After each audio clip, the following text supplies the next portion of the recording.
remercier la présence de M. Dida Mahamat Adoum, juriste, enseignant-chercheur. J'ai oublié quelque chose ou peut-être il faut compléter? Bon après-midi. Tout à fait, peut-être enseignant-chercheur. C'est ce que j'ai dit, juriste et enseignant-chercheur. D'accord. Faut-il compléter? Doctorant en droit public. Doctorant en droit public. L'Afrique commence déjà à s'étoffer. Hein. J'espère que... Amat Laroun Hari, qu'on ne présente plus. Merci. Salam alaikum. Wa alaikum salam. Félicitations et Baba Alassarem qui nous a oubliés. Il est revenu aujourd'hui. Bon après-midi, Baba. Non, je n'ai pas oublié 24 que je n'oublierai pas. Ah, merci. Et excellent après-midi pour tous les autres. Alors, qu'est-ce que tu penses de nos studios? C'est quand même différent de Gozator. Hein? Je pense qu'on est en train d'avancer. Bon, le temps que les choses dans l'avancement, par rapport au climat ambiant, puissent changer aussi. Ne vous en dites pas, ça va prendre, ça va prendre. Alors, panafitude de cet après-midi, chers téléspectateurs, ça sera sans les éléments. Géré entre Gozator, où se trouvait Emmanuel. On va vous régler tout ça et sûrement la semaine prochaine, vous aurez tous vos éléments. Panafritude met en exergue le panafricanisme, le nous, ce que nous sommes. Donc, on va voir ce que cela va donner dans le cadre de cette émission et bien entendu, via la thématique centrale qui va tourner tout autour de l'armée du Tchad, qui semble-t-il plus ou moins insulté dans certains médias, mais qui, depuis un certain temps, est appelé en rescousse sur certains terrains d'opération. Comment se fait-il qu'on peut, de temps en temps, faire semblant d'oublier l'armée du Tchad, et quand ça semble aller mal chez le voisin, on pense a fortiori, a priori, à l'armée du Tchad. Nous avons un homme politique sur ce plateau, il va nous le dire, hein, Bongoro Théophile. J'aime son nom parce qu'il y a Bongor dedans, je me trompe? Tout à fait. C'est votre ville? Oui, ma ville d'enfance. Ouais. Bien que je sois né à quelques kilomètres à côté. Mais ça sort du cadre du slogan de Moussa Faki Mahamat, le Tchad mon village, oui. L'Afrique mon pays. Qu'est-ce que vous en pensez? Oui, mais le bon village c'est Bongor, on a okay. Okay. Les mettre gentil à la fin. Exactement. Et puis le tour est joué. Ça vous dit quelque chose, l'armée du Tchad? Ben oui. Mais qu'est-ce qui se passe? On semble très souvent, je vais le dire tout de go, porter critique à cette armée. Et quand on en a besoin, on commence à faire la cour et à tourner tout autour, comme si c'était une jeune fille dont on avait oublié l'existence. Qu'est-ce qui se passe? Pourquoi cette armée n'est pas en tant que telle reconnue, comme cela devrait... Très bien. Moi, je pense que le problème va être posé sous ces prismes-là. Il faut plutôt peut-être... Si ça m'était donné, oui. Je vais dire... retourner la question en disant... qu'est-ce que la communauté internationale voit en le Tchad? Quand ça commence par brûler quelque part, on y fait recours. Je peux me permettre de vous répondre, hein, ça sera comme pratiquement l'orange, quand la communauté dite internationale, la communauté autoproclamée, après c'est l'orange, on jette... Tout à fait, c'est le cas. Mais en tant qu'homme politique aussi de l'opposition, j'aurais peut-être à mettre un peu du bémol dans... Pourquoi vous insistez sur l'opposition? Il y a une différence? L'opposition, oui, parce qu'on a des choses, il y a à voir et à manger dans cette histoire de l'armée. Oui. Autant on a une armée professionnelle qui fait ses preuves quand on a besoin d'elle, et dont on s'enorgueillit d'ailleurs, on en est fier. Autant sa gestion et puis la destination qu'on lui donne amène à peut-être redire un peu. J'insiste avec l'homme politique, votre présence m'intéresse. Dites-moi, j'ai vu quelque chose en France, tout autour de Covid-19, de coronavirus, l'opposition, le parti au pouvoir, tous unanimement ont eu leur querelle abracadabrantesque et se sont concentrés sur la concentration de cette pandémie mondiale. On ne peut pas le faire au Tchad. Pourquoi faille-t-il nécessaire? C'est même notre position. Tout à fait. Vous voulez, le temps que le chef suprême de l'armée a eu son long séjour du côté du lac. Le séjour tout à fait mérité. Quelle est votre note par rapport à cette... sur 10 C'était ça. Sur 10, par rapport... Répondez à ma question. Si vous voulez, je vais volontiers donner 7. Mais pourquoi pas donner les 3? Parce que nous nous sommes dit, c'est prononcé dans les colonnes des journaux,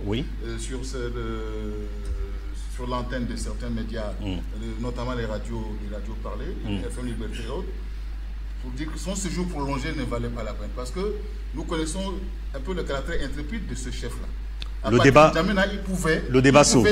Diriger le combat. Mais la présence du chef... des institutions, c'est un N'Djamena. Il n'avait pas à laisser séjourner là-bas. On n'était pas d'accord avec ça. Je garde ma position. Pour le reste, c'était bien. Oui. Ça président galvaniser la troupe. Ça pouvait se faire. Il pouvait aller une fois. Dida Mahamat Adoum, voilà que le chef du parti commence à creuser et à crever l'abcès. Alors, la présence du chef suprême de l'armée, président de la République, Idriss Déby Itno, au front pendant 2 semaines, pour Bongoro Théophile, chef de parti pour le rassemblement et l'équité.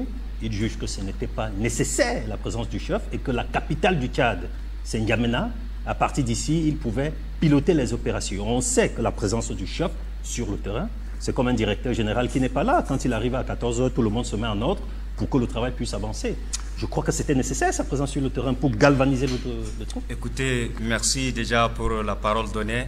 Moi, je voudrais, avant tout débat dans le fond, remercier le directeur ou bien les responsables de ces Tchad 24, justement Tchad 24, pour ces choix apportés à ma modeste personne. Je crois que c'est un honneur pour moi. Je vais également m'en vouloir si jamais je ne dis un mot à l'endroit des panélistes qui sont là, ici.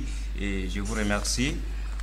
Cela étant dit, je voudrais me prononcer par rapport à cette question qui n'est pas facile. D'autant plus que le président de la République a fait pratiquement 2 semaines ou bien plus. 15 jours exactement. 15 jours, justement, dans le cadre de cette opération. Je crois que c'est une spécificité du Tchad. Hein, et dans une opération militaire où le chef de l'État lui-même fait sa descente. Mais reste à savoir si c'est dans le cadre républicain, cela est apprécié à sa juste valeur. Mais toujours est-il que c'est un acte républicain. Bien.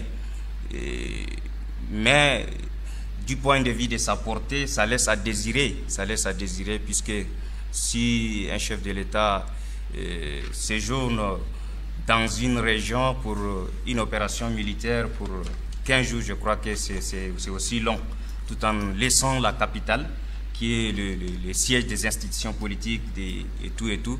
Je crois que c'est pas tout à fait... Dida Mamadadoum, il n'a pas fait 15 jours au Japon, hein, ou il n'a pas fait 15 jours à Talenta, il a fait 15 jours. Baba Larassem, vous êtes juriste. Faille-t-il nécessaire de ne pas donner cette place avec emphase au chef d'État qui a jugé nécessaire, comme n'importe quel chef d'entreprise, de se déplacer sur le terrain pour galvaniser. Entre-temps, via le téléphone, il réglait les problèmes de la République et dès son retour, même Covid-19, coronavirus, a été attaqué de front avec un discours limpide. Pourquoi est-ce que nous avons notre ami Bongoro Théophile et Dida Mamadadoum qui semblent être gênés et ont des positions et des postures qui risquent d'inquiéter le commun de mortels, nos téléspectateurs qui nous suivent? Non, j'ai beaucoup de respect pour Maître Bongoro et aussi pour mon collègue juriste. Dida Mamadadoum. Mais je pense que s'il faut donner une note, une note d'appréciation, une note vraiment avec... digne d'intérêt. Oui. Réel. Oui. Je donne 10 sur 10. On n'a pas retenu quoi que ce soit. C'est normal, il donne sa note en tant que... La note est donnée 10 sur 10. Apportez de l'eau à votre moulin. Maintenant, je m'explique. Oui. Vous savez, comme j'avais dit dans l'autre émission, il n'y a aucun chef d'État au monde, aucun chef d'État, aucun général qui se met devant un champ de bataille parce que la situation l'exige. Le président Idriss Déby Itno, moi je suis ni de son parti, ni de l'opposition, ni même de la société civile, je parle en tant que citoyen tchadien. Eh bien, il a eu l'audace en tant que stratège, en tant qu'ancien militaire, enfin il est encore... Militaire, tout à fait. Le chef suprême de l'armée. Bon, j'ai dit ancien parce que sur le champ de combat, il ne vient pas parce qu'il faut aller comme ça. Mais il a trouvé la situation exigeante. Et sa présence devait galvaniser les troupes. Sa présence devait faire peur à l'adversaire parce que les Boko Haram, ce ne sont pas... c'est une guerre asymétrique. Et ce ne sont pas les enfants de cœur. Comme ça à l'air. Eh bien, il fallait sa présence sur le terrain, donnant des ordres, galvanisant les troupes, ayant une stratégie de guerre. J'ai vu à la télé comment il a plaqué sa carte. Il a une cartographie dont il a expliqué les points stratégiques de combat. Et effectivement, en 15 jours, Boko Haram a été balayé. Lorsque nous revenons sur le problème de Covid-19, Covid-19 ne regarde pas ta taille, ta race sociale, ton rang. Covid-19 ne regarde personne. Eh bien, moi, je pense que ce soit de l'opposition, que ce soit du parti au pouvoir, que ce soit la société civile, que ce soit l'ensemble des Tchadiens, nous devons, n'est-ce pas, nous réunir autour du chef de l'État avec les directives qu'il a données pendant son discours. J'ai suivi avec beaucoup d'attention. C'était un discours qui partait tout droit au cœur des Tchadiens et qui a touché les cœurs des Tchadiens. Ahmad Haroun Larry, vous êtes de la société civile. J'ai l'impression que ce plateau est partagé. Certains sont pour la présence du chef qui, sur le terrain, galvanise. D'autres jugent sa présence mi-figue, mi-raisin. Quelle est la position d'Ahmad Haroun Larry? Baba a dit la durée 10 sur 10. Moi, si c'est une autre note plus que je peux donner, tout simplement parce qu'il faut qu'ils comprennent. Le chef de l'État, il est le chef suprême des armées. Et celui qui a juré pour protéger les peuples tchadiens, et celui qui a juré pour défendre les intérêts stratégiques et vitaux des Tchadiens. Donc, naturellement, il peut rester comme tous les autres chefs d'État en Afrique ou ailleurs, qui restent dans leur bureau et faire. Mais il a dit non. En tant que chef suprême, il a pris 5 de ses fils pour descendre là-bas. Vous avez vu un ambassadeur qui descend au terrain pour de combattre le terrorisme? C'est son fils Zakaria qui a fait. Il a quitté Dubaï pour venir prendre les armes et descendre avec lui pour combattre les ennemis de la nation. Donc, le président Déby, non seulement qu'il a donné... Ahmad Haroun Larry n'y avait pas que son fils, il y avait également d'autres Tchadiens. Oui, mais je sais, mais j'ai dit que qui va prendre un ambassadeur qui est au Qatar? Il va venir prendre les armes au Tchad. Donc, lui, je laisse seulement les autres. Ceux qui ont volontairement parti, ceux qui sont partis volontairement, il y a beaucoup de ces fils. Et ils n'ont pas ménagé. Parce que la guerre contre Boko Haram, ce n'est pas la guerre conventionnelle, mais c'est une guerre asymétrique. Les kamikazes peuvent à tout moment attaquer les chefs de l'État ou ses fils. Mais ils n'ont pas accepté. Ils ont descendu sur le terrain pour montrer aux autres que si vous mourrez, on va mourir avec vous. Je vais mourir avec mes enfants parce que j'ai juré à protéger les peuples tchadiens. Et il a fait. Et il a fait, effectivement. Et il a balayé dans 2 semaines. Imaginez l'armée nigériane qui a la plus puissante armée de l'Afrique, avec tous les moyens stratégiques qu'ils ont, ils n'ont pas pu.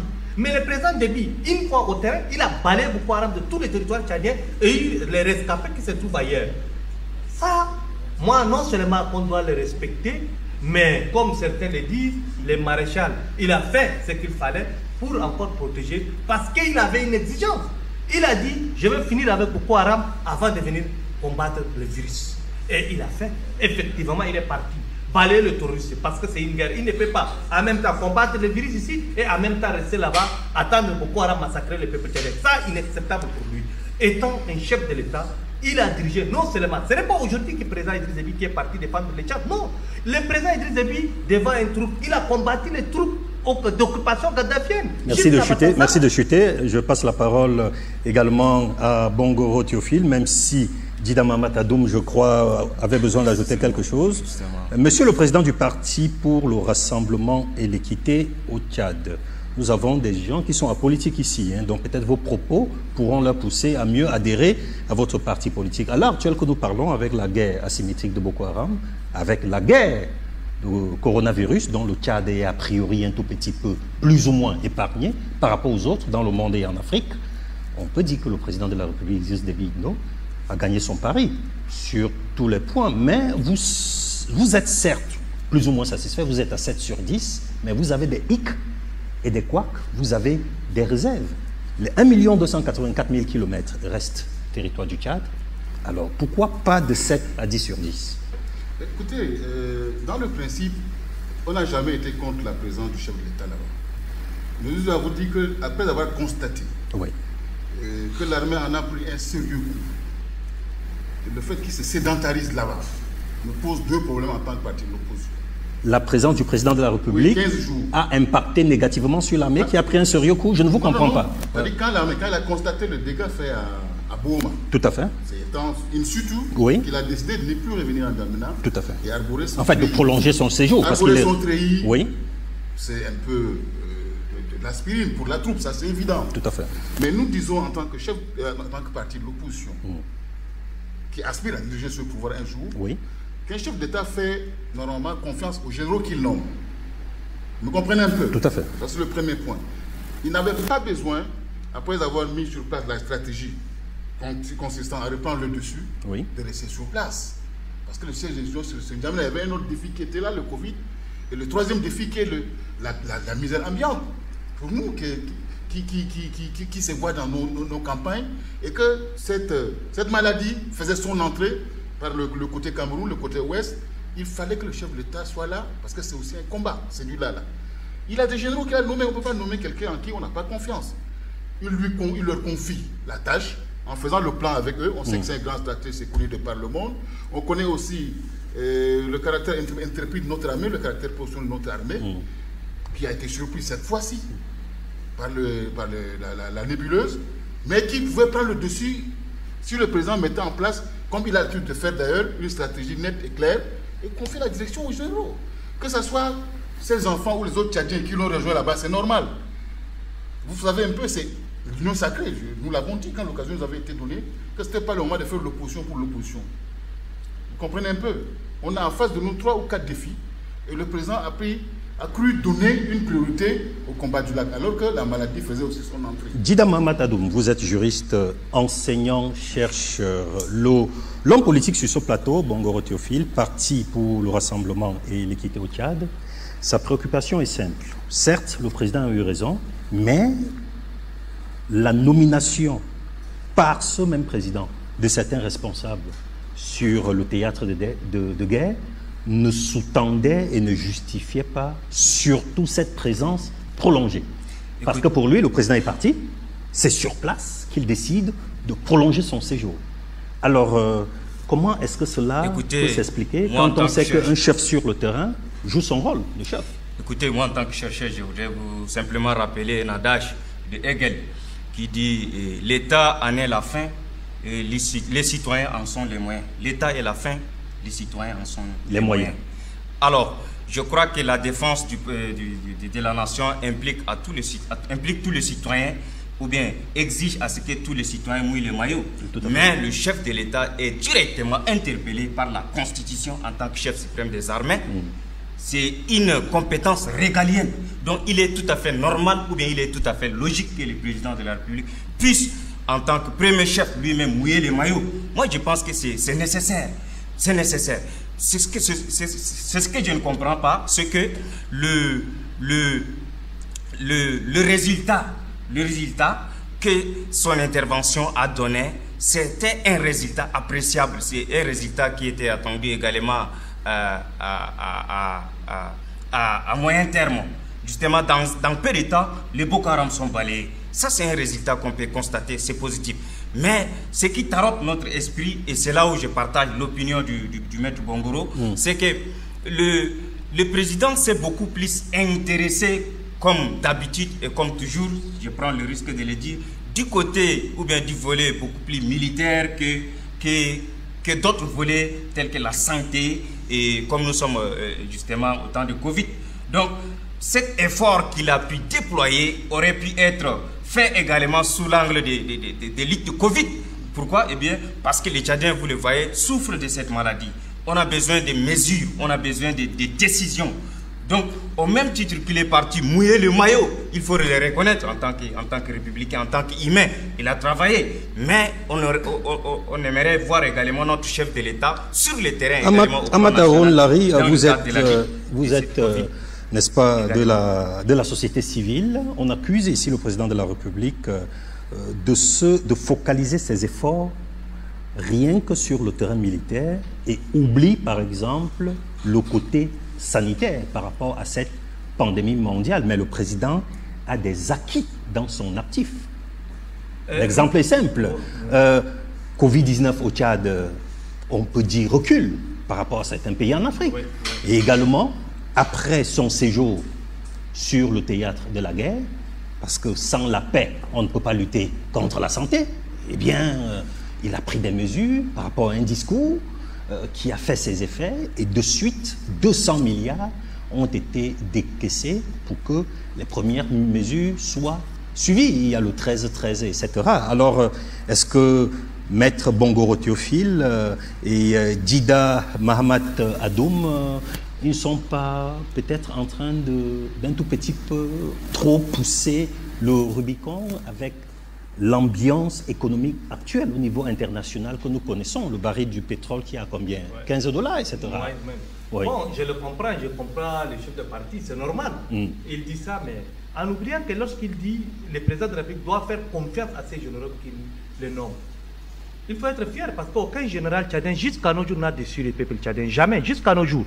Et le président de la République fait confiance, et il a fait confiance. Lorsqu'il est descendu là-bas, il a porté son habit de chef d'armée. Et il a pris les tenues combat pour descendre.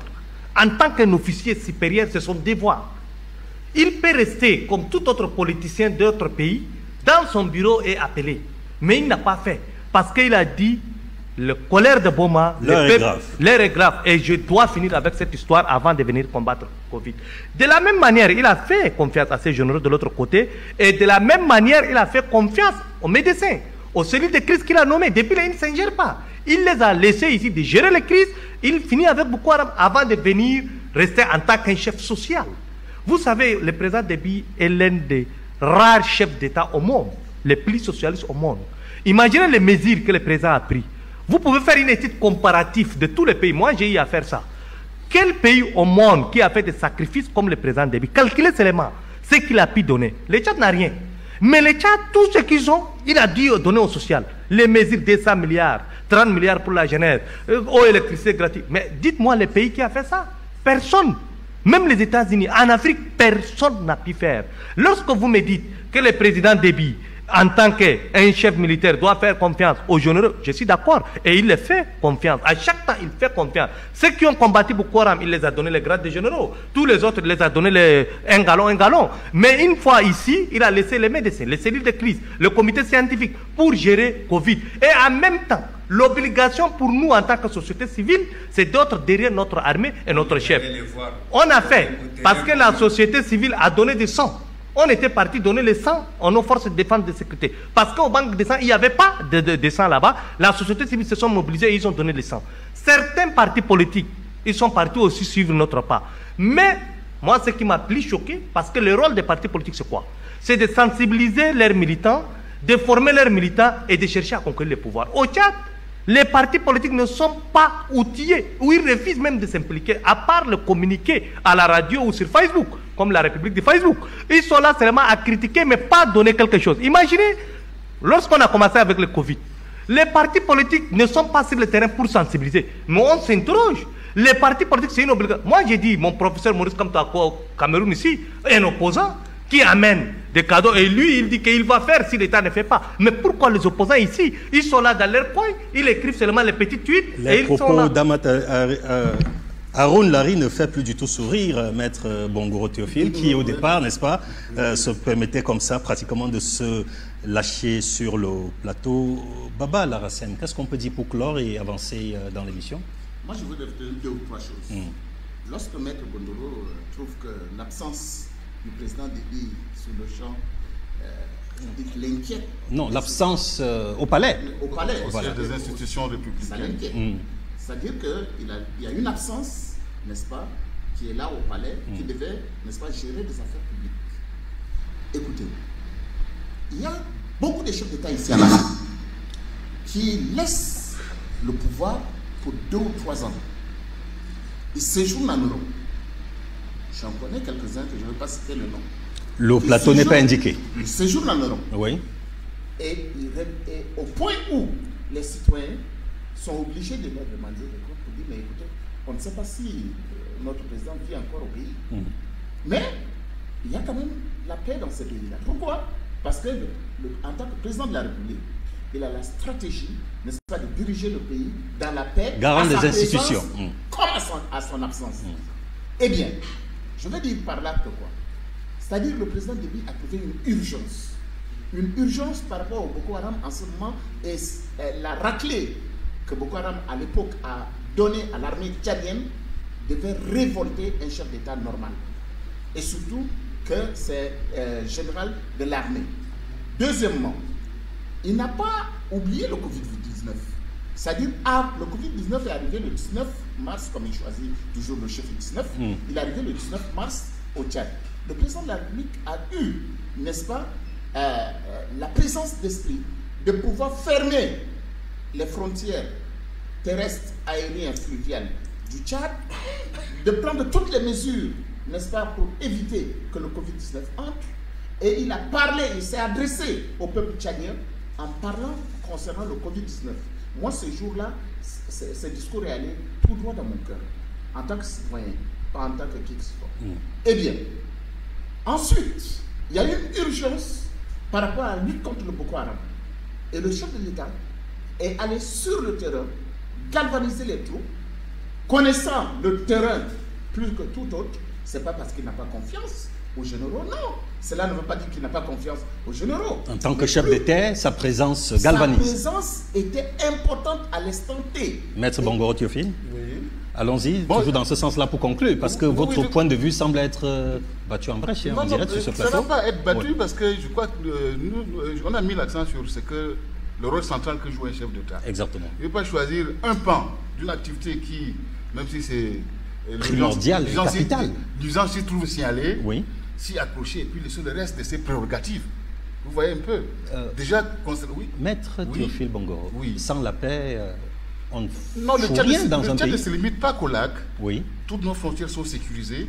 On a eu à battre en brèche, je n'ai pas eu besoin d'aller à Faye-Largeau pour repousser ceux qui entraient par là-bas. Par Vous voyez un exemple. peu. Mais peut-être il a jugé opportun et utile. C'est étant ici qu'il a joué ce rôle. Exactement. Nous, Non, opposition. Bongoro parle en tant que juriste, il ne parle pas en tant que militaire. Parce qu'en fait, lorsqu'il y a une guerre, Oui. quand la guerre se déclare sur le territoire tchadien, Rapidement, eh bien, Maître avait la parole. Je disais tantôt Oui. que lorsque Boko Haram entrait et que l'armée tchadienne a été touchée, eh bien là, c'est le Tchad tout entier qui est touché. Il se pourrait que dans 5-10 jours du lac en N'Djamena, Boko Haram pourrait entrer en N'Djamena et déstabiliser tout, n'est-ce pas, les institutions républicaines. Maître Bongoro Théophile, Moi, je pense que- argument contre argument. Non, Oui. quand le chef d'État va, il fait l'état des lieux. Oui. Il estime qu'il y a une urgence, il faut mobiliser la troupe, la renvoyer. Je pense qu'en militaire, comme on le lui reconnaît, ça, autour de ce plateau, nous sommes d'accord. Oui. Il voit qu'est-ce qui n'a pas été. Et nous, on s'est posé des questions. Pourquoi on peut mobiliser la force là-bas et leur demander de lever le pied et puis qu'on les redéploie ailleurs? Je crois qu'il y a eu l'errance de Garni. C'est pourquoi tout de suite, le Boko Haram est venu surprendre nos gens. Le mal était connu. Il n'avait pas besoin d'être présent. Je crois 2-3 jours, ça suffisait qu'il mette sa stratégie. Il met ses généraux en qui il a confiance. Il revient ici parce qu'il y a d'autres défis qui l'attendent. La santé. De ce côté, ça bouillonne un peu du côté de l'extrême nord. Et puis, les frontières qui ont été fermées sont poreuses. Ils sont d'accord avec moi. Tout à fait. Parce que quand vous parlez de quelqu'un qui s'est infiltré du côté du Cameroun, qui est venu prier dans une mosquée ici, qui s'est retrouvé à Béché, après avoir organisé une orgie, contaminé tout Après le avoir monde, organisé une grande fête. spirituelle, c'est de ça que vous voulez parler? Non, il paraît qu'il a fait une collation, il a mangé avec ses amis, parce qu'il rentrait, soit-il du Pakistan. A-t-on entendu, oui? Et tout à fait, bon, sous réserve de vérification. Ouais. Donc ça veut dire que les frontières, même si elles sont fermées, ne suffisaient pas. La parole d'un chef de l'État, c'est une parole publique.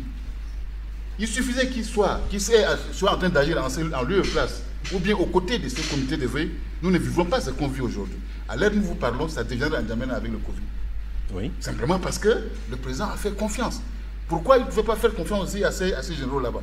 Nous voulions qu'ils viennent, nous souhaiterons aujourd'hui, qu'ils prennent même ce comité-là, qu'ils le revoient, qu'ils envoient au ministère, qu'ils déchargent, comme il a l'habitude de savoir déléguer, qu'il délègue au ministère, à chaque ministère de pouvoir prendre le menace de ses actions, et que le comité de veille soit la coordination. Aujourd'hui, vous imaginez un peu, l'hôpital de Facha est saturé. Les gens se sont déplacés maintenant à l'hôpital moderne. Ça veut dire qu'en réalité, on avait cru à un moment donné maîtriser le Covid, mais c'est en train de nous échapper. Dida Mohamed Adoum, le chef de parti politique sur ce plateau reste dans ses arguments en parlant de Covid, même si ce n'est pas la thématique centrale de notre émission. En fait, cela se joint un tout petit peu. Justement. Mais je pense que le chef d'État n'avait pas le choix. Il a fait ce qu'il devait faire et comparativement à d'autres pays en Afrique, le Tchad est plus ou moins bien loti par rapport à Covid. Écoutez, il n'y a pas de péril en demain. J'espère ne pas me tromper avec les chiffres que j'ai. Je ne suis plus un chef de parti politique, je ne suis plus un membre de l'association des jeunes. Je suis un chercheur, je vous l'ai dit. Un enseignant-chercheur. Un enseignant-chercheur. Et j'assume ma position. Et en cherchant, qu'est-ce que vous avez trouvé? Justement, oui. Je pars sur la théorie des Dastres. Il dit l'essentiel n'est pas d'aller, mais de savoir où aller. Quand on ne sait pas ce qu'on cherche, on ne saurait ce qu'on trouve. N'est-ce pas? Tout à fait. Justement, en descendant sur le terrain, le chef de l'État connaît bien son objectif. Je crois que c'est plus une obligation républicaine qu'un choix volontaire.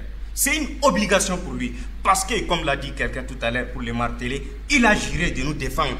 Et lorsque nous sommes en péril, il doit se porter garant. Au-delà de tout commentaire volontariste ou bien au-delà de tout commentaire cartésard, ce que je retiens moi, c'est le résultat qu'il a pu atteindre en tant que seigneur de guerre, si vous voulez, les résultats qu'il a pu atteindre, il a balayé ces hors-la-loi. Et je crois que c'est ce que nous autres, on a pu apprécier, au-delà des autres commentaires. Donc, en peu de temps, il a maîtrisé le contour, il a boosté hors de nos frontières, ces gens. C'est ce qu'on peut saluer. Mais, ce qu'on regrette un peu, ou bien ce que je regrette moi personnellement, c'est que notre chef de l'État, il est dans une logique, le tout militaire. C'est-à-dire quoi? Tout est vers l'armée. Tout est pour l'armée. Donc, les autres côtés ou bien les aspects de la République sont Dida Mahamat Adoum, c'est le prix de la paix. Écoutez, il faut faire la guerre pour préserver la paix. Il y a de cela quelque temps, le chef de l'État nous avait dit qu'il a ambition de recruter ou bien de faire recruter 20 000 jeunes. Où est partie cette promesse? C'est une parole qu'il a donnée. Nous attendons le voir sur ce terrain. Nous attendons le voir également sur le terrain social, sur le terrain économique. En tant qu'enseignant et chercheur, vous avez cherché et vous n'avez pas trouvé les 20 000 jeunes que le chef d'État a promis de recruter. Non, mais effectivement, il ne s'agit pas seulement de chercher, il s'agit de constater et de retrouver.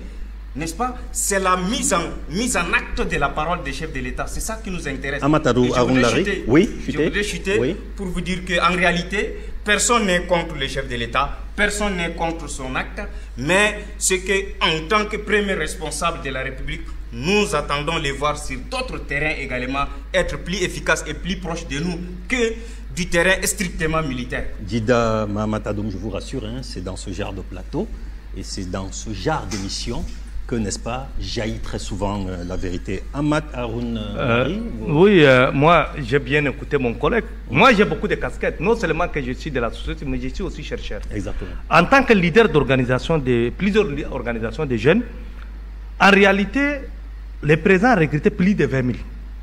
Mais ça dépend de quel constat qu'on fait. S'il s'agit de fonctions publiques, c'est non. Il a dit recruter, mais il n'a pas dit fonction publique.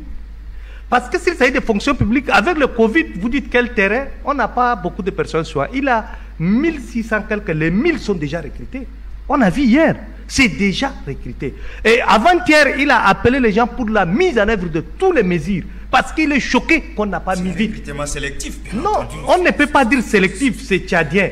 La loi ne dit pas que tel et tel il faut prendre. La loi dit recruter. Et il a dit recruter des tchadiens. Et effectivement, depuis qu'il a dit 20 000, vous savez combien de gens qu'on a recrutés dans l'armée? C'est des milliers. Vous savez combien les routes qu'on est en train de construire, il y a des milliers, plus de 20 000 tchadiens qui sont recrutés.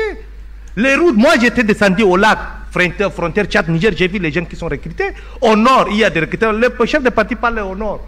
Au nord, il n'y a que des trafiquants, des terroristes qui n'ont pas de chemin. Ils ont tenté d'entrer dans le territoire tchadien, mais on les a chassés. Le ministre de la Défense est descendu à Kouriboukoudi pour chasser tous ces gens-là. S'il s'agit de Miski, le président a négocié sans bain de sang. Il a négocié et le problème est fini. Qu'est-ce que vous voulez encore? Tchad 24, nous sommes en direct dans le cadre de l'émission Panafritude. Vous pouvez nous appeler au 63 15 61 61 pour apporter votre contribution à l'évolution de cette émission. Nous avons sur le plateau cet après-midi le président du parti pour le rassemblement et l'équité au Tchad, Maître Bongoro Théophile, Monsieur Dida Mahamat Adoum, juriste, enseignant-chercheur, Amat Aroun-Lari, il est de la société civile, il le dit si bien, il a également plusieurs casquettes, et Baba Alarassem, juriste. Donc, je me permets de suite de me tourner. Oui, on me signale la présence d'un téléspectateur en ligne au 63 15 61 deux fois. Bon après-midi, merci de nous suivre. Bonsoir, monsieur. À qui avons-nous honneur et de quel quartier vous appelez? De Redina, si on peut avoir la chance d'avoir un peu plus de volume. Oui, merci de poser votre question.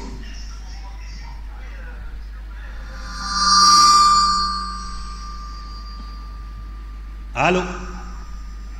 Oui?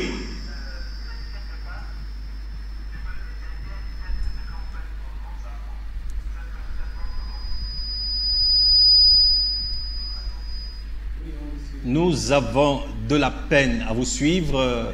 Oui.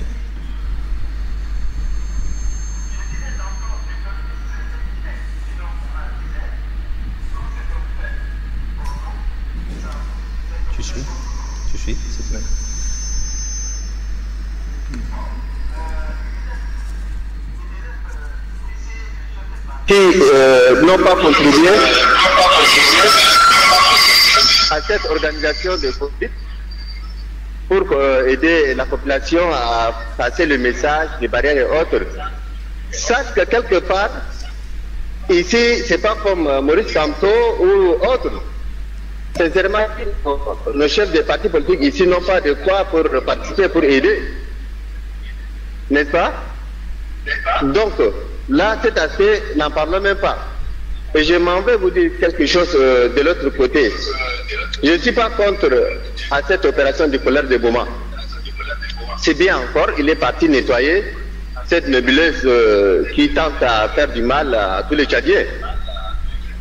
Il a fait, mais quel serait l'avenir de ce territoire? S'il s'agit, les États-Unis d'Amérique en 2001 est parti... S'il vous plaît, est-ce que vous pouvez chuter pour que nous puissions continuer l'émission? Merci de... Ok. Merci beaucoup à notre téléspectateur qui avait ses préoccupations. Alors, je me retourne, n'est-ce pas, comme je le disais tantôt, vers Maître Bongoro Théophile. Maître, les préoccupations de notre téléspectateur sont plus ou moins limpides.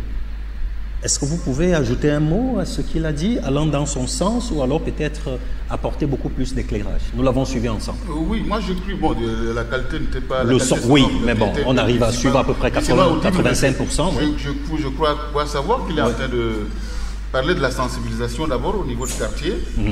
Et puis, il a voulu un autre secours, chef de parti, pour dire comparaison n'est pas raison. Que si Kamto fait de l'autre côté, avec Surveille, je crois, Surveille Cameroun.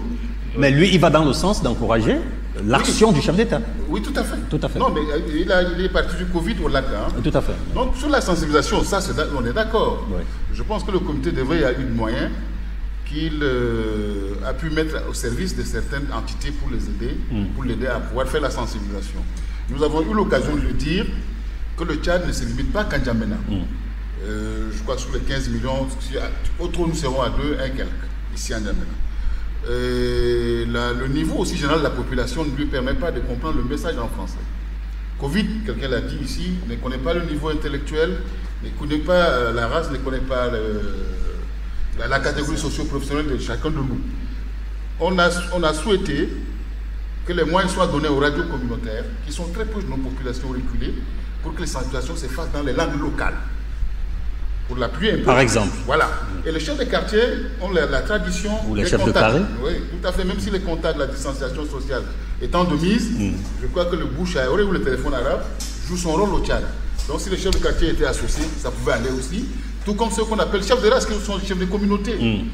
Ils ont des canaux de communication qui sont assez efficaces. On pouvait passer par là pour pouvoir faire passer le Parti pour le Rassemblement et l'équité au Tchad, qu'est-ce que spécifiquement vous avez pu faire, mettre en exergue par rapport à votre parti? Oui, contrairement à ce que le jeune frère a dit. C'est pour cela que je renchéris avec J'ai vu le chef de parti, les images ont été relayées. Parce que la télévision d'État nous est presque refusée, parce que tout ce qui va dans le sens de ce que nous faisons de positif, on les coupe. Moi, je vous vois à la télévision d'État. On les coupe, c'est rare, c'est très rare. Et on choisit les morceaux pour mettre. Vous savez, il n'y a pas un confrère de l'ONAMA ici. Non, évitons d'apporter ce genre d'accusation. Tout à fait. Exactement. Vous avez vu sur les partis, oui. Distribuer des seaux, aller vers les populations les plus indigentes et leur donner des moyens. Le Parti pour les sans-voix et l'équité du Tchad, que j'ai l'honneur de diriger, à peine un an et 3 mois tout au plus, nous avons pu envoyer une délégation vers le Maïkébi-Ouest, qui était l'entrée du Covid par le Cameroun. Oui. On a distribué des seaux. Ça comptait le fait qu'on a fait le message en 4 langues locales. Ouest. Notamment. Voilà le Mounan, le Fulbe, le Gawore, le Maïbainawa, et puis le Fulbe, plus le français. Et sans compter l'apport qu'on avait eu à demander des annonceurs dans le village avec les mégaphones. Donc je pense que l'État ne nous a pas donné les moyens. Or, le pouvoir à quoi? Le pouvoir est confondu au grand cœur. Maître Bongoro Théophile, par rapport à votre... Maître Bongoro Théophile, si on a ces moyens, on les ferait. Maître Bongoro Théophile, moi je reviens à vous, hein, je n'oublie pas d'autres panélistes. Par rapport à votre parti politique, est-ce que Maître me suit? Par rapport à votre parti politique, excusez-moi, il y en a une foultitude au Tchad. Quelqu'un de votre statut, s'il vous plaît, dynamique. N'est-il pas nécessaire de Trouver un parti qui peut scier à votre carrure, que ce soit politique, intellectuel, intercept, etc., que de créer des petits ou des micro-partis qui risquent de ne pas être utiles. Vous avez voyagé un grand pays comme les États-Unis. Laissez-moi terminer, maître. Nous savons le nombre de partis qu'il y a aux États-Unis, 2 avec quelques partis satellites qui gravitent tout autour. A-t-on besoin, sur 1 284 000 km, disons 15-16 millions d'habitants, plus de 200 partis politiques?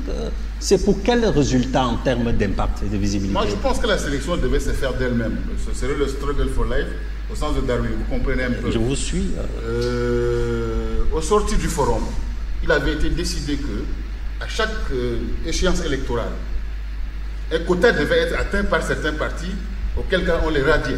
Ouais. Et aujourd'hui, je crois que les statuts, l'ordonnance 20, portant statut de parti politique, le prévoit toujours. Nous sommes sortis, je crois, de la bolle, avec le vent de l'Est, il fallait laisser les esprits éclore. La liberté. Les esprits éclore. Maintenant, au cours de l'existence de nos États, je crois que le choix était donné à chacun qui veut s'exprimer dans une entité politique à travers une formation de le faire, et qui mourra de ça bellement si le parti ne tient pas. Et l'État, je crois, a perçu ça. C'est pourquoi on a mis ces quotas. Et nous, on est aujourd'hui d'accord que l'aide que l'État apporte, la subvention de 5 millions, que l'État le supprime. Parce qu'il y a des partis qui ont été créés que pour ça annuellement, qui ne comptent pas sur la contribution des membres. Ouais. Donc si ces facilités qui ont été données au départ et qui ont été à la base de la foultitude des partis auxquels vous avez fait allusion aujourd'hui, je crois que la sélection va s'opérer d'elle-même. Les partis qui se sentiront forts au sortir de 3 à 4 échéances seront laminés. Ceux qui résisteront se retrouveront regroupés autour d'eux, les gens qui ont les mêmes obligations. Maintenant, on se concentre en ce qui sous-tend et justifie cette émission. On doit aller dans le sens de l'émission. Je commence justement par Baba Alaracem. C'est possible d'ajouter quelque chose. Bon, l'armée du Tchad a été un tout petit peu frustrée.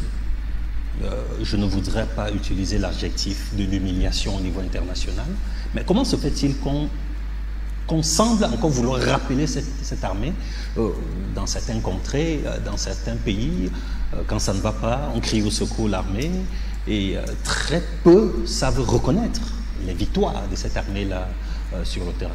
Les victoires de l'armée tchadienne sont éclatantes. Aujourd'hui, dans tous les pays du monde qui sont puissants, les États-Unis, Israël, la Russie, c'est l'armée. C'est l'armée qui fait la force de l'État. Exactement. Eh bien, ici au Tchad, l'armée tchadienne a été reconnue, non seulement sur le plan sous-régional. Baba Alaracem, c'est au Tchad. Quand on sort hors du Tchad, on a de la peine à entendre. C'est normal. C'est normal que, en ce qui concerne la solidarité internationale, les gens soient égoïstes. Parce que on se dit que, eh bien, quel intérêt on a dans telle zone, dans tel pays, à envoyer l'armée tchadienne là-bas. Mais je vous assure que sur le plan international, l'armée tchadienne est reconnue comme étant une armée efficace, une armée bien structurée, bien que quelque part également, il y a une nécessité de beaucoup en ce qui concerne la formation. Tout à fait. Là également, nous en avons besoin.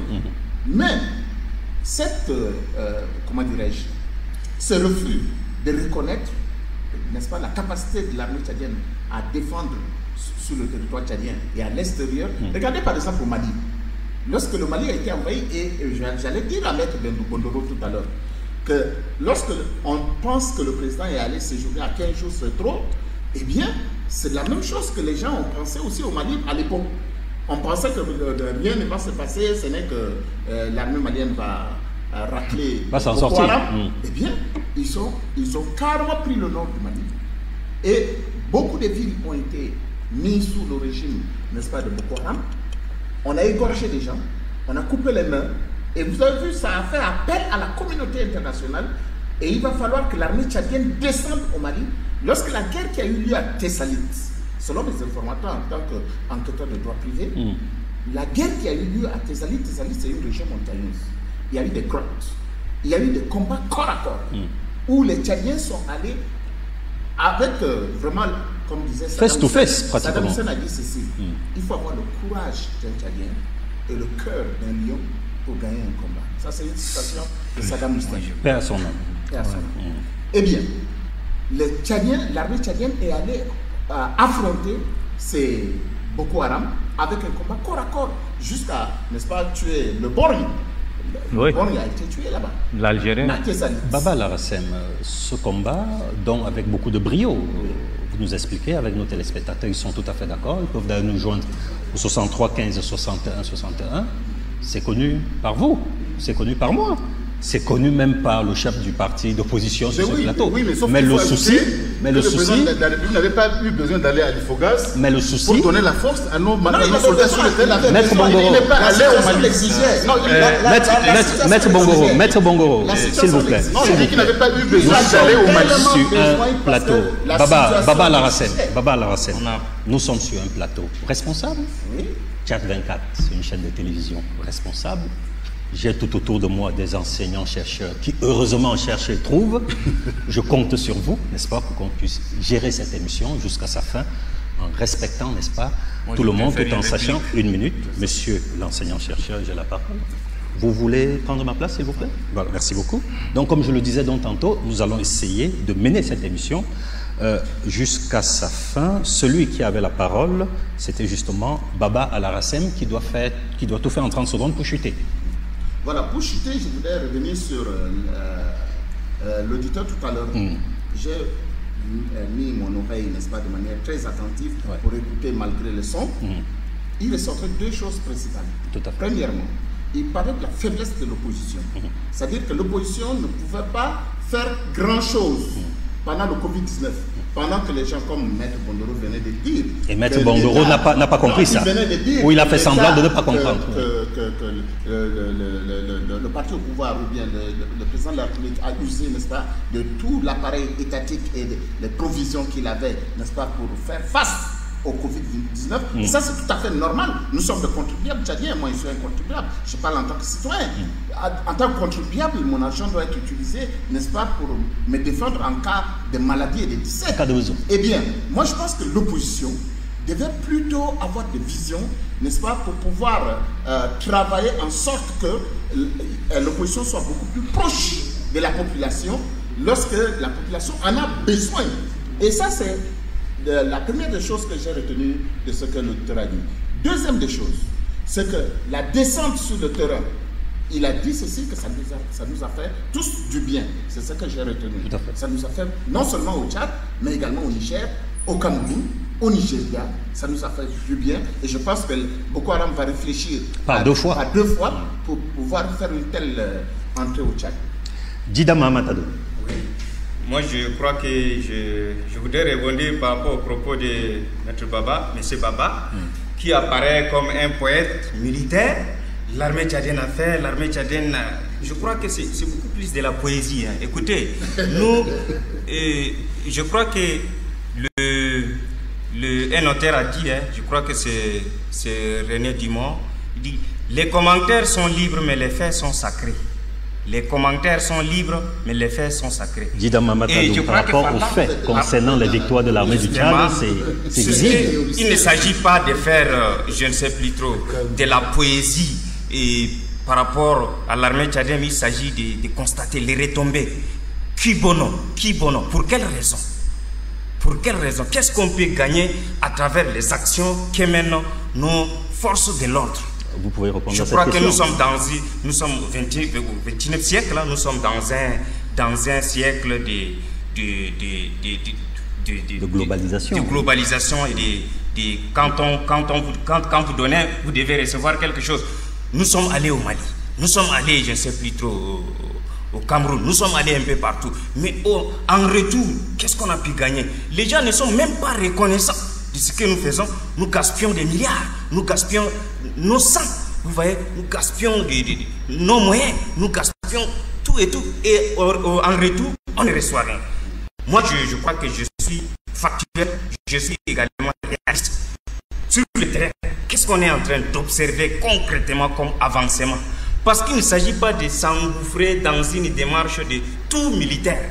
Nous sommes dans une république Dans une république, il y a le social, il y a l'économie, les sports, l'université, les étudiants, je sais plus trop, la bourse, beaucoup de choses. Il ne s'agit pas seulement de la tenue. Je crois qu'aujourd'hui, les Tchadiens se sont lancés dans un débat monotone et dans un débat centré sur l'armée. L'Internet, c'est l'armée.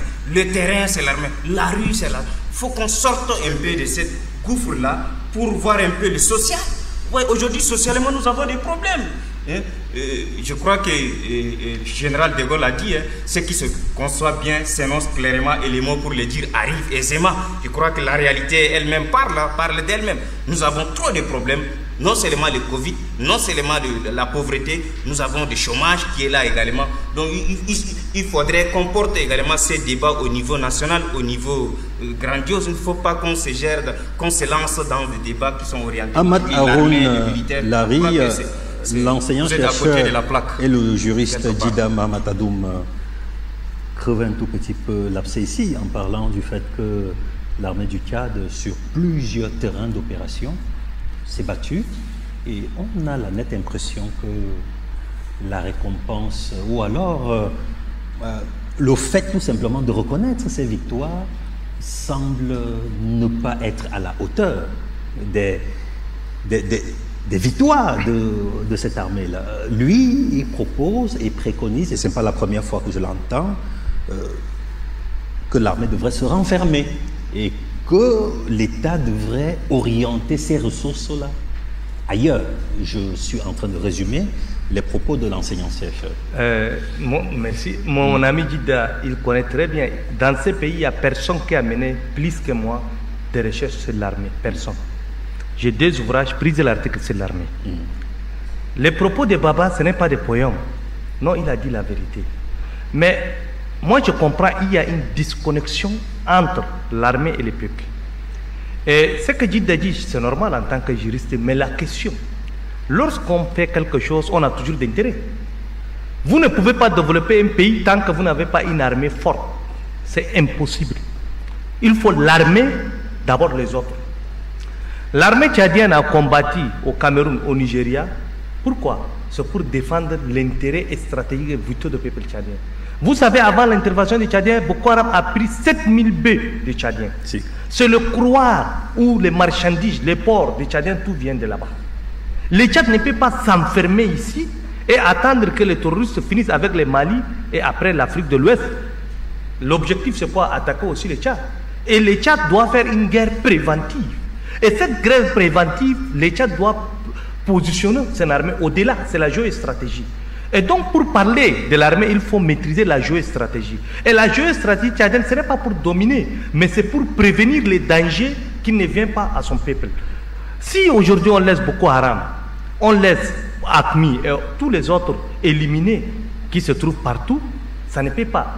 Pour rappeler à mon ami Dida, le Tchad est entouré par foyers de violence. Boko Haram au Nigeria, Niger et au Cameroun. Au nord, il y a les terroristes de Daesh qui se trouvent en Libye, les narcotrafiquants, il y a le conflit au Darfour, plus de 3000 km. En Centrafrique, il y a aussi des groupes armés qui sont là, mais jusqu'à nos jours, les 1 284 000 km sont préservés. Et préservés, protégés par une armée digne. Aucun pays en Afrique, aucun pays au monde, je dis. Même les États-Unis ont des difficultés. Mais Ahmad Harry, ça coûte cher, ça, ce genre de... Oui, mais si vous voulez la paix, préparez la guerre. Ça coûte cher, c'est pourquoi on doit être unis derrière cette armée. J'ai voyagé dans presque 40 pays en Afrique, et n'en parlons pas ailleurs. J'ai vu comment les pays puissants, les Nigériens, l'Égypte et l'Afrique du Sud, les premières économies africaines, et l'Algérie, c'est l'armée qui détient tout. En Algérie, si votre père n'a pas combattu les guerres d'indépendance, vous ne trouvez pas les fonctions. Aujourd'hui, les enfants de nos militaires n'ont rien, ils souffrent. Les enfants des veuves n'ont rien.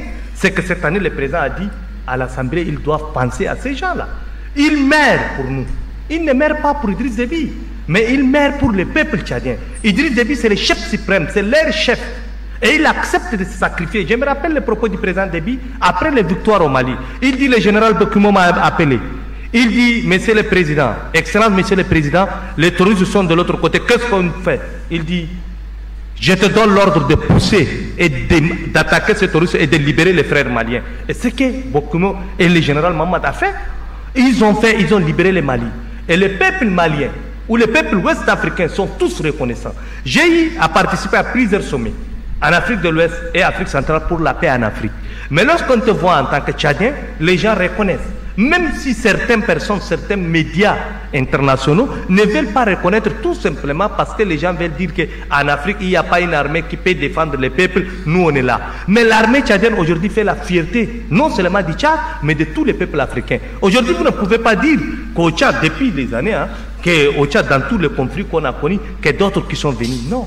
Mais c'est le Tchad qui est aujourd'hui sollicité dans tous les théâtres d'opération, y compris en dehors de l'Afrique. Au Yémen, on a appelé le président Déby en Arabie Saoudite pour sa médiation. L'armée tchadienne est sollicitée pour son expertise, pour résoudre les crises en Syrie, au Yémen et partout. Il a parlé de l'Irak. Saddam Hussein a pris les stratégies avec le conseil militaire tchadien pour combattre l'Iran. Avec la permission d'Ahmad Ali Laroun, je voulais préciser qu'il n'y a que des mercenaires tchadiens qui sont là-bas. Ce n'est pas l'armée du Tchad. Non, ce n'est pas l'armée. Le Tchad fait partie. Personnes, oui, des individus. Je comprends ça. Le Tchad fait partie de 35 pays sunnites pour lutter contre le terrorisme. Donc, j'ai dit, le président Déby est sollicité dans cette sommet des pays sunnites pour donner les stratégies pour lutter contre le terrorisme. Et le président Déby était toujours l'invité d'honneur de ce forum des pays sunnites du monde. Et donc, du coup, nous, on a un aura. Le président Déby, nous sommes fiers de lui parce qu'il a construit une armée qui fait la fierté non seulement des peuples tchadiens, mais de tous les peuples africains. En plus, si vous voulez parler de l'armée, il faut connaître ce qui se passe dans cette armée. Aujourd'hui, les militaires tchadiens ne souffrent, ne meurent pas à cause de 60 000, mais les partis politiques, je reviens à ce que le téléspectateur nous a appelé là, il dit que les partis politiques n'ont pas les moyens. Non, ils ont les moyens. On a une petite association que je connais, House of Africa. Ils ont fait les messages contre le Covid sur plus de 100 langues tchadiennes. Ils sont descendus partout. Ils n'ont pas de moyens, personne ne les a financés.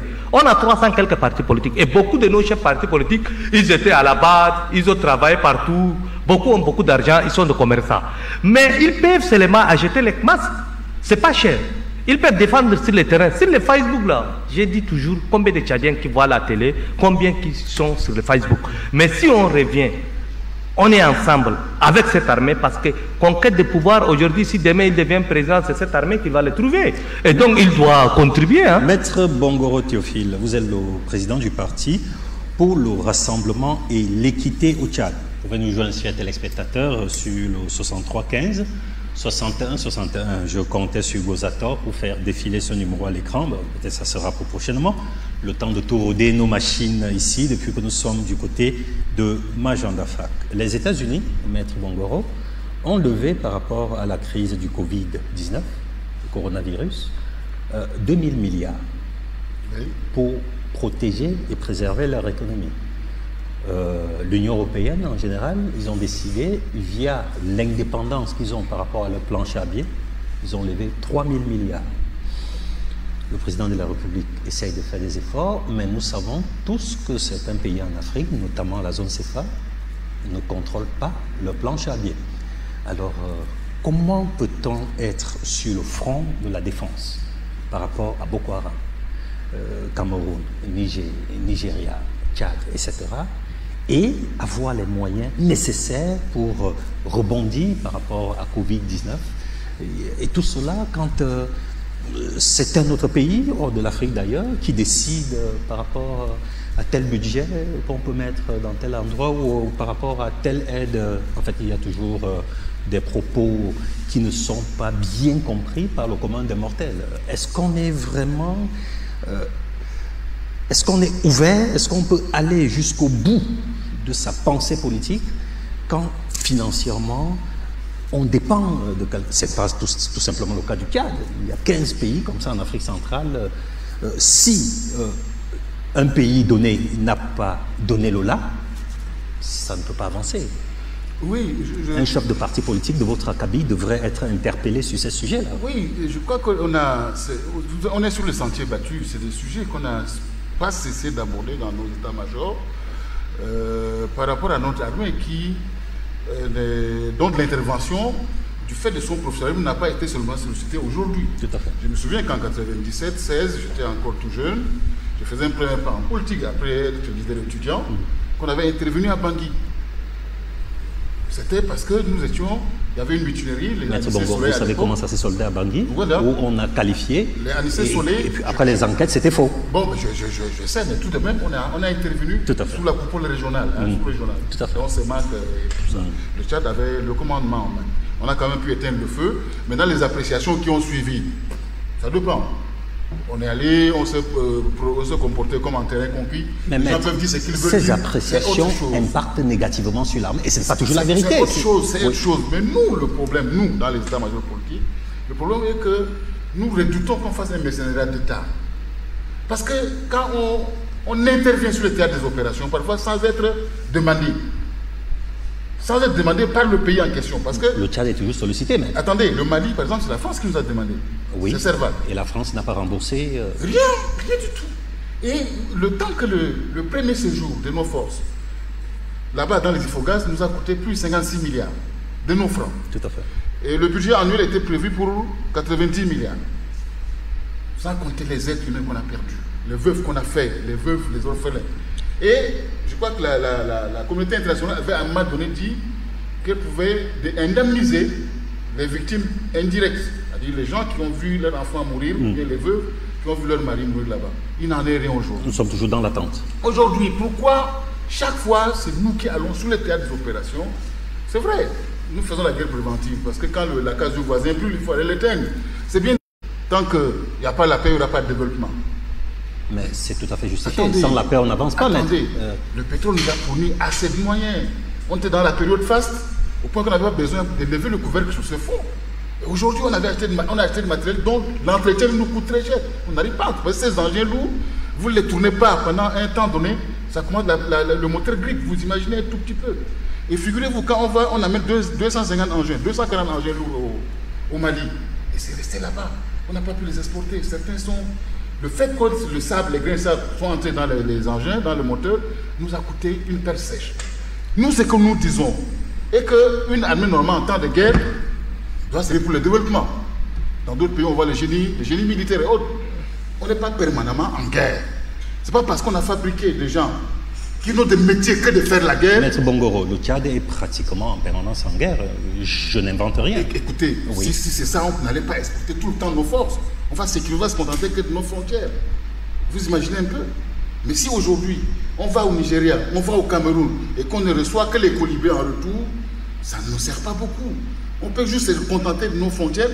Je pense que les gens ont glosé sur ce que la version en arabe du président de la République à son retour de là-bas. Le ministre des Affaires étrangères est sorti un peu pour rattraper le tir. Mais c'était parti. C'est de l'amertume que le président a ressenti et c'est sorti de sa bouche. Mais c'est de l'abandon du cœur. Moi, je pense que ça n'avait pas besoin d'être rectifié par la suite. Parce qu'on a exprimé ce qu'on ressent. C'est de l'abandon du cœur que la bouche parle, maître. Oui, mais tout à fait, parce qu'on est touché. On ne reçoit en rien tous les sacrifices que nous consentons pour les frères africains. En réalité, on ne reçoit que des autres injures. Quand j'écoute mon jeune frère de la société civile dire qu'il est fier parce qu'on est connu tchadien, en dehors de ça, on ne reçoit plus rien. Les Ouest africains, c'est vrai, le Mali, ils ont voulu construire même la chambre à la casse. Maître Bongoro, j'insiste sur vous. Qu'est-ce qu'il faille faire dans ces conditions-ci où nous devrions préserver la paix sur 1 284 000 km, permettre la relance de l'économie? Vous parlez du pétrole. Je pense que vous savez que le pétrole du Tchad n'a même pas encore été effleuré en matière d'exploitation. On peut en parler. Oui, le gisement est assez grand, ça c'est bien évident. Mais et pas tout simplement là-bas, il y en a assez. Nous disons que l'armée aujourd'hui consomme assez de budget. Regardez ce qui s'est passé un peu dans le lac. Il va falloir que le matériel militaire soit renouvelé. Parce qu'on a perdu aussi du matériel. Il faut que les hommes soient formés pour remplacer l'effectif qu'on a perdu sur le terrain là-bas. Il n'y a pas que ce théâtre. Il y a le théâtre là-bas. Donc, nous disons que ça ne sert plus à rien d'exporter nos forces comme on le faisait. Parce on qu'on peut vivre réglé. Voilà, le G5 Sahel et d'autres. Il faut que ça soit le même quota de chaque État. Que le Tchad ne va pas plus avec un gros effectif. Là, nous le disons. Ça, c'est dans un premier temps. Dans un second lieu, il faut que la communauté internationale qui sollicite notre intervention puisse prendre la charge de nos matériels d'abord qui nous ont coûté trop cher. Parce que quand ça part, c'est pas sûr que ça revienne. Et éventuellement, qu'on s'accorde sur l'indemnisation des victimes collatérales ou des victimes indirectes ou directes de ceux qu'on va perdre là-bas. Et comme ça, on va sécuriser nos frontières nationales et on s'attirera à notre économie. Aujourd'hui, se trouve au creux de la vague à cause de la baisse du baril du pétrole. Et notre mamelle qui est l'économie, le président de la République, a fait une promesse au coton culture de Nema-Moundou en leur octroyant une subvention. Tout à fait. Il faut que ces choses-là soient mises au pied. Le repreneur de la cotontière aujourd'hui, qui est une firme singapourienne, il faut qu'elle fasse, que c'est la promesse qu'elle a faite. Les crédits agricoles qu'elle veut accorder aux paysans, que ça le fasse. Parce que le pétrole, on a su, c'est ce que nous a amené le syndrome de quel pays vous le connaissez. C'est le groupe Olamcam, voilà, tout à fait, la société singapourienne. Djida Mahamat Adoum, juriste, enseignant-chercheur, est-il possible de vivre renfermé chez soi quand nous savons qu'on est souvent obligé de regarder chez le voisin, d'aller éteindre le feu chez le voisin, dans l'optique d'empêcher le feu d'arriver chez nous? Est-il possible, d'après les explications du chef de parti, Bongoro Théophile, qui n'est du tout pas ardonneur, est-il possible de... parce que Ahmad Haroun Lari ne partage pas cette... Comment le Tchad peut vivre étant renfermé dans un monde globalisé? Encore que ce n'est pas mon propos, il faut que je vous le rappelle. Non, je n'ai pas dit que c'est votre propos. Mais comment donc...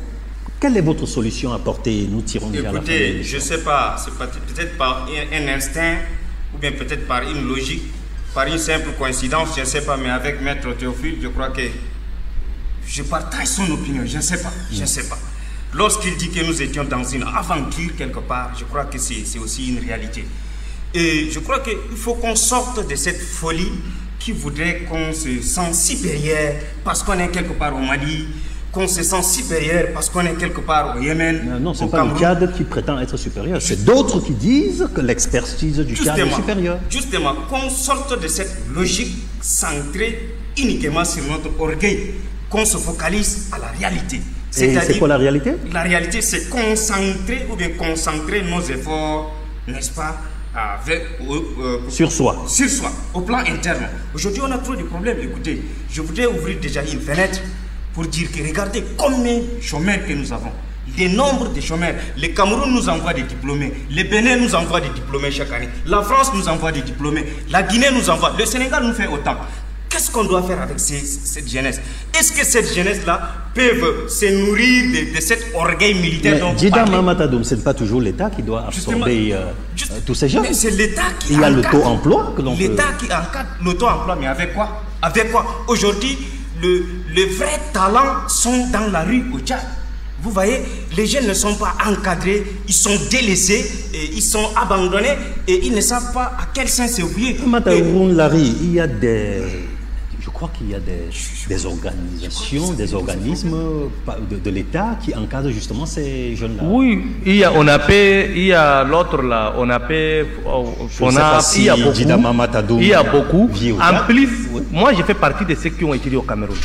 Il faut voir quelle formation que les Tchadiens viennent, avec quel diplôme. On a des milliers de juristes, des milliers de politologues, on fait la même chose. Il y a beaucoup de domaines que les Tchadiens n'ont pas étudiés. Par exemple, les techniques, plomberie, les techniques, les montages, les filières qui a besoin d'autres étudier. Les Tchadiens n'étudient pas. On fait la même chose.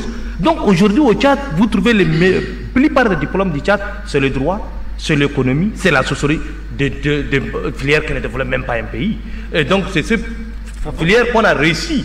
Oui, je dis bien, hein, est-ce qu'on peut développer un pays avec le droit ou avec la philosophie? On ne fait pas. Donc, concernant lorsqu'il me dit que c'est une aventure, pour rappeler à mon ami et à mon président que nous sommes dans un monde... Vous êtes de son parti? Non, je n'appartiens pas à un parti politique. Non, on le sent très proche. Non, moi je ne suis pas dans les partis politiques. On le sent très proche du pouvoir. Non, mais moi je défends la politique nationale des pays. Et c'est normal. En tant que société civile, on doit défendre la politique nationale du gouvernement. C'est la société civile. Et donc, lorsqu'on est là comme ça, on me dit que non, il faut s'enfermer. Mais nous sommes... Non, ce n'est pas une nouvelle définition. Nous sommes dans un monde globalisé. Et dans ce monde globalisé, on ne peut pas dire que moi, je reste sur moi. Aujourd'hui, Covid, c'est en Chine, mais c'est arrivé au Tchad. Nous sommes dans un monde libéral. Vous ne pouvez pas demander à l'État d'employer... Vous savez très bien, le FMI, la Banque mondiale, lorsque nous, la société partie, on a crié là-bas, là, la conditionnalité est de ne pas employer, de réduire les fonctionnaires, de privatiser les entreprises. Qu'est-ce qu'aujourd'hui, nous, en tant que société civile, partis politiques, chercheurs, pouvons faire? Notre obligation est d'apporter notre contribution, nos recommandations à l'exécutif et de prendre pour changer la société. Si nous, on ne le fait pas, Moi, je suis responsable parce que je ne le fais pas. Vous êtes responsable parce que vous ne le faites pas. Les chercheurs sont responsables parce qu'ils ne produisent rien en réalité. Donc, du coup, on est tous responsables. Et si on est responsable, on doit assumer notre responsabilité et dire au gouvernement. Parce qu'en politique publique, il y a toujours les acteurs de mise sur agenda, les acteurs de suivi et évaluation qui ne sont autres que la société civile et les partis politiques. Baba Larassem. J'allais dire ceci. Vous voyez, pendant le Covid-19, j'ai regardé à la télé et quelque chose m'a impressionné. Un jeune tailleur, styliste, tchadien, il a commencé à confectionner, n'est-ce pas, des masques. Tout à fait. Et puis bon, les gens ont commencé à dire non, il fallait du masque FFP2. Et lui, il encourageait, n'est-ce pas, la population à en utiliser. Quand vous arrivez par exemple au rond-point de Chabouan, n'est-ce pas, sous l'échangeur, vous allez voir qu'il a posé, n'est-ce pas, ces éléments quelque part pour vendre ces masques. Pour distribuer les masques. Vous voyez, ça veut dire quoi? Ça veut dire qu'aujourd'hui, la question de l'emploi n'est pas seulement une question de l'État. C'est vrai, l'État doit absorber la grande partie, d'accord, et même stimuler les entreprises privées et, n'est-ce pas, pouvoir faire des ouvertures pour qu'il y ait des investissements dans le pays qui peuvent créer de l'emploi. Tout à fait. Mais il faut une formation en liaison avec l'emploi. Il ne faut pas aller faire une formation, je ne sais pas moi, je suis allé faire une formation en sous-marine. Ça ne veut rien dire pour le Tchad. Le Tchad n'a pas une mer. Tu vas faire ta formation en sous-marine, tu reviens ici docteur en sous-marine. Ça veut dire quoi? Tu vas que chemin. Ça doit être de l'emploi qualifié. Donc il faut vraiment de l'emploi spécifique dans des domaines. La qualification dont on a besoin. Et c'est ce que nous encourageons, n'est-ce pas, en tant que leader des jeunes. J'encourage les jeunes, n'est-ce pas, à pouvoir se qualifier dans les domaines qui peuvent le faire vivre. C'est vrai, on peut faire des études dans tel domaine. Moi aujourd'hui par exemple, je suis un expert en renseignement. Je suis un expert en tant qu'enquêteur de droit privé. Je suis un expert. Mais je ne vis pas de ça. Je suis un enseignant en anglais. Par exemple. Par exemple. J'enseigne l'anglais. Vous voyez? Maître Bongoro Théophile, président du Parti pour le Rassemblement et l'équité au Tchad. C'est votre dernier mot, hein, avant que les autres ne puissent conclure. Moi j'ai trois choses à dire. Quand nos frontières vont être pacifiées, même avant qu'elles ne le soient, il faut, je crois, que l'État, qui n'a pas pu réorganiser l'armée, parce qu'on a voulu les démobiliser pour les réinsérer dans la vie civile, et on n'a pas réussi. L'argent et les accompagnateurs, si vous voulez, les partenaires au développement, nous ont aidés, mais c'est fut des flops. Simplement parce qu'on avait un sureffectif de l'armée. Aujourd'hui, je crois, l'État est interpellé et c'est impérieux. Il doit spécialiser une partie de l'armée pour que cette armée passe restructurer aux œuvres de développement en donnant la possibilité à ceux qui veulent la quitter sous forme de départ volontaire, qui se voient dans le civil, on leur donne un fonds et que le président s'implique. Parce que tant qu'il ne s'implique pas, personnellement, on va avoir cet effectif qui va greffer sur notre budget sérieusement. Ça c'est d'un. De deux, pour notre jeunesse qui est aussi une armée silencieuse, parce que elle est comme une mer. On ne peut pas l'arrêter avec la main, le jour elle va monter. On ne veut pas que ça s'expose parce que le président de la République, il se démène comme un Baudia pour pouvoir nous sécuriser les frontières en donnant beaucoup de moyens à l'armée. Je pense qu'avec la surmilitarisation de nos villes, on peut penser un jour prendre ceux qui sont valides, les envoyer vers la terre, qui est notre mamelle, qui est l'une de nos mamelles de notre territoire. Et puis que l'État, c'est vrai, n'a pas vocation à employer, mais qu'il crée les conditions, de sorte à ce que le privé qui va absorber cette main-d'œuvre abondante qui chôme, qui parfois n'ont pas de qualification, que l'État puisse créer les conditions de sorte à ce que les entreprises privées qui vont procéder à la résorption partielle de ce chômage-là puissent soit ne pas être asphyxiées fiscalement, ou bien qu'il y ait des mesures constatives et incitatives pour pouvoir mener à bien leur développement. Ça crée l'auto-emploi auquel vous avez fait allusion tout de suite. Troisièmement, pour clôturer, je suis en train de penser que le monde rural, en réalité, s'il est bien organisé, peut absorber une bonne partie de ceux qui sont versés dans le chômage négligé ici en ville, où c'est les diplômés qui viennent là, le titulaire d'une maîtrise en sociologie qui fait de la moto clandestin pour nourrir sa famille. Cela interpelle aussi l'État pour repenser l'école. Parce que le tout n'est pas de former, les gens les mettent dans la rue, ils l'ont dit ici. Moi j'ai voyagé une fois du Cameroun ici avec des chaudronniers qui venaient parce que les usines de la frontière étaient à l'arrêt pour nettoyer le fond des usines. On n'a pas besoin d'importer cette main-d'œuvre. Donc, il faut que l'État repense l'école, de sorte à ce qu'il y ait des formations courtes, spécifiques, qui vont tout de suite vers l'emploi. Ce serait une piste de sortie pour de cette armée de chômage. Djida Mahamat Adoum, votre dernier mot, nous sortons déjà de... Écoutez, moi je reviens au propos de France Fanon. France Fanon nous a appris en théorie qu'à chaque génération sa mission. Soit elle l'accomplit, soit elle la trahit. Djida Mahamat Adoum, vous n'avez pas d'Africains qui ont... Vous êtes toujours... Écoutez, il n'y a pas de pensée africaine chez vous. Il dit à chaque génération sa mission, soit elle l'accomplit, soit elle la trahit. Je crois que le peuple tchadien aujourd'hui, la génération actuellement vivante, vivable et viable si vous voulez, a une mission. La mission, c'est de réussir sa vie, c'est de pourvoir son existence. Et je crois que dans le cadre de cette aventure vitale, nous devons faire très attention. Nous avons longuement parlé de l'armée. Ce que je propose, c'est que la mission de la défense est une mission régalienne, certes, mais déjà une mission classique. Aujourd'hui, l'armée a d'autres missions au-delà de la défense nationale. Il faut que l'armée se livre à l'agriculture, à l'élevage. Il faut professionnaliser l'armée. Pourquoi pas rendre certains de nos lieutenants des maîtres tailleurs, des brodeurs, vous voyez, des électriciens, vous voyez. Et il ne faut pas faire cantonner l'armée essentiellement sous l'angle de la défense, c'est-à-dire de l'arme à feu. Ça, c'est une erreur. Deuxième des choses, je voudrais chuter de 30 secondes pour dire qu'en réalité, je suis chercheur et je fais honneur à l'université. Regardez l'état dans lequel nos universités évoluent. On a des problèmes. Il faut que l'État pense, au même titre qu'il pense à l'armée, au même titre qu'il pense, je ne sais plus trop, à la sécurité, qu'il pense également à ce petit monde scientifique qui fait son petit chemin. Aujourd'hui, au niveau de l'Afrique centrale, nous sommes peu compétitifs. Pourquoi? Parce qu'il y a peu de politiques nationales qualifiées, orientées vers l'enseignement supérieur. Vous voyez, combien des enseignants vacataires qui ne sont pas pris en charge, qui vivent de la vacation, qui n'est pas un état normal. Aujourd'hui, les enseignants non seulement sont devenus des assistants des circonstances, mais des assistants de carrière. Vous voyez, et ça c'est un réel problème. Il faut que l'État jette un coup d'œil de ces côtés-là pour que nous puissions se sentir également en République et nous puissions se sentir également en citoyens pris en charge par le président. Baba Laracem, 30 secondes, et c'est Ahmad Haroun Lari qui va clôturer l'émission. Moi, je remercie vraiment Tchad 24 de nous avoir donné cet état, n'est-ce pas, d'avoir un débat contradictoire parfois et avec beaucoup de respect pour les uns et les autres. Mais je voudrais dire ceci, ce qu'en ce qui concerne l'armée, non seulement que le Tchad doit avoir un regard aussi diversifié, comme vous venez de le dire, sur beaucoup de plans par rapport à l'armée, mais aussi que dans le monde universitaire, que les étudiants doivent passer sous drapeau. Ouais.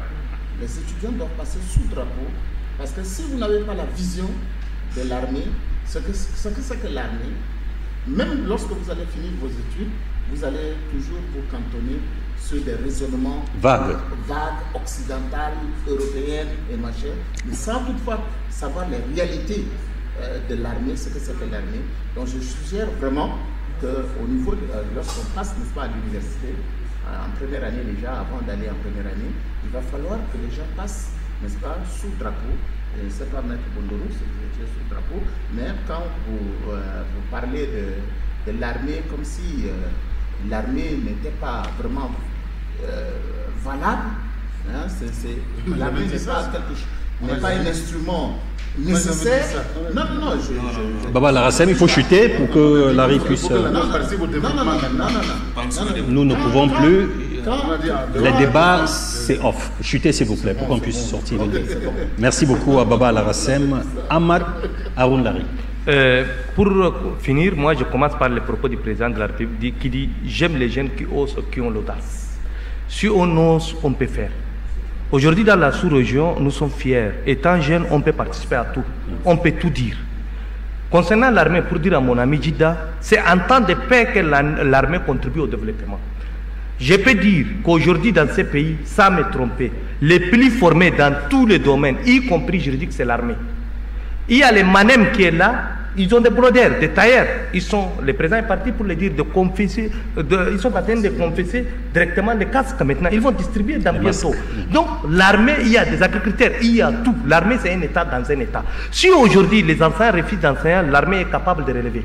Et ne dites pas que dans l'armée il n'y a pas.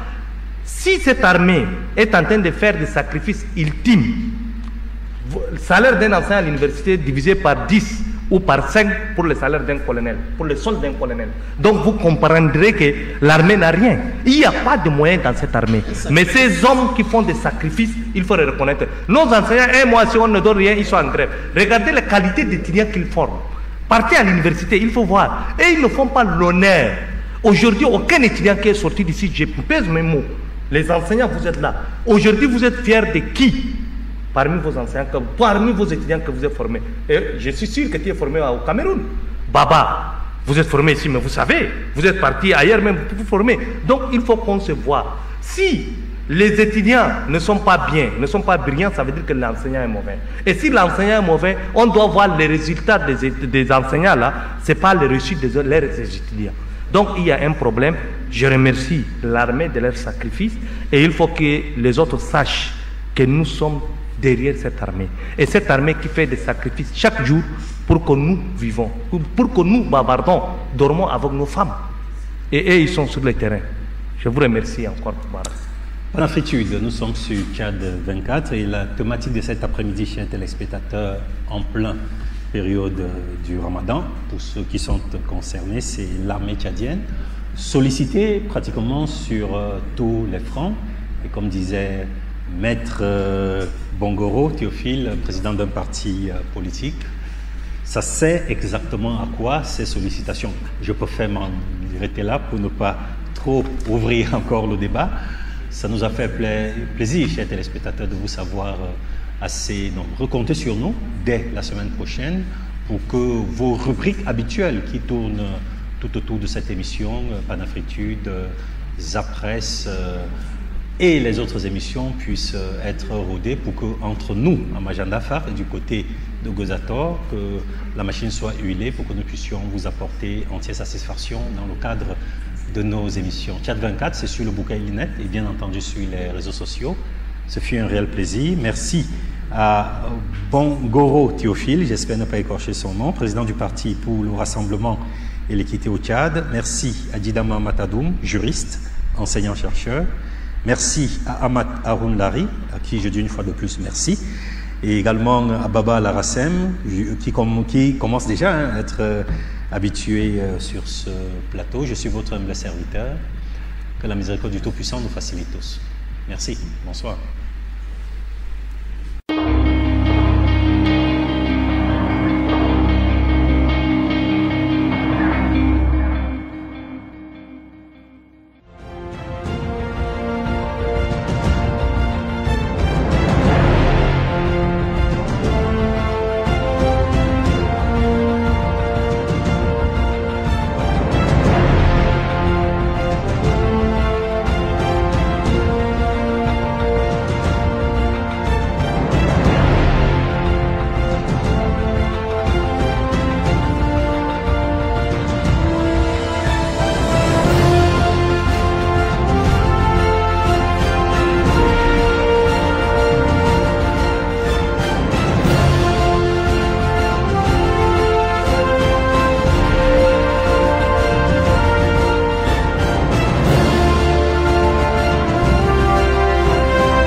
Le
coronavirus Covid-19 est une maladie contagieuse et mortelle qui touche le monde et désormais le Tchad. Les bracelets du Tchad joignent leur voix à celle du gouvernement pour vous rappeler les consignes essentielles de prévention édictées par l'OMS. Évitez tout contact physique, tousser dans son coude et se moucher dans les mouchoirs en papier. Se laver les mains plusieurs fois par jour. Éviter les rassemblements. Les BDT soutiennent la décision des autorités de fermer les bars et autres points de rassemblement afin de limiter les risques de propagation. Pendant cette période de restriction, nos produits restent disponibles dans notre boutique à vin ainsi que dans les dépôts, supérettes, boutiques du pays et stations-service. Pour toute question relative à la maladie, appelez gratuitement le 1313. C'est en étant vigilants, civiques et en appliquant les consignes du gouvernement que nous vaincrons la maladie. خلينا نشوف كيف اسمي مسجل عديل ولا ما مسجل في نمره حقي حنتيجو اتوال ويت اتوال سيت كيس. يا سلام اسمي ما مسجل عديل بالكامل. خلينا نمشي الاجازه القريب ما عشان بيسجلوني عجله بالسرعه.